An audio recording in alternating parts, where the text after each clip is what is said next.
Africa से शुरू हुई महात्मा गांधी जी के सत्याग्रह की लौ चंपारण होते हुए खेड़ा पहुंच चुकी थी और इस मशाल को थामा लौ इरादों वाले सरदार वल्लभ भाई पटेल ने।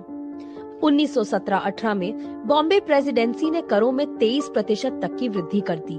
उस समय गुजरात का खेड़ा डिवीजन सूखे, हैजे और प्लेग की चपेट में था। इसने किसानों की आजीविका को पूरी तरह खत्म कर दिया। लिहाजा किसानों की मांग थी कि वसूली से राहत मिले। यही मांग लेकर 11 मार्च 1918 को महात्मा गांधी जी और पटेल साहब नडियाद के कलेक्टर से मिले, लेकिन तानाशाह हुकूमत कहां सुनने वाली थी।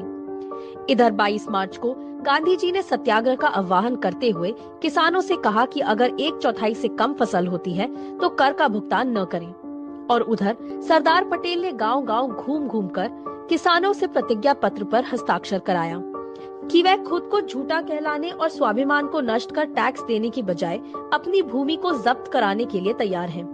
सरकार किसानों के मवेशी तथा अन्य वस्तुएं जब्त करने लगी। अंग्रेज सरकार खेड़ा के किसानों की हिम्मत तोड़ना चाह रही थी, मगर खेड़ा के किसान अपने सरदार की प्रतिज्ञा से कहां पीछे हटने वाले थे। गांधी जी ने किसानों से जब्त किए गए खेतों से फसल काटकर लाने का आह्वान किया। किसानों को गिरफ्तार किया गया, मुकदमे दर्ज हुए, यातनाएं दी गई, मगर खेड़ा का किसान झुकने को तैयार नहीं था। महात्मा गांधी जी के मार्गदर्शन और सरदार पटेल साहब के नेतृत्व में खेड़ा सत्याग्रह ने अंग्रेजी हुकूमत की नींदें उड़ा दी।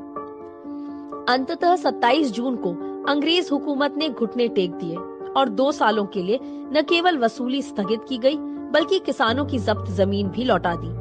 किसानों पर ब्रिटिश हुकूमत के उस वार में भी कांग्रेस अन्नदाता के साथ खड़ी थी।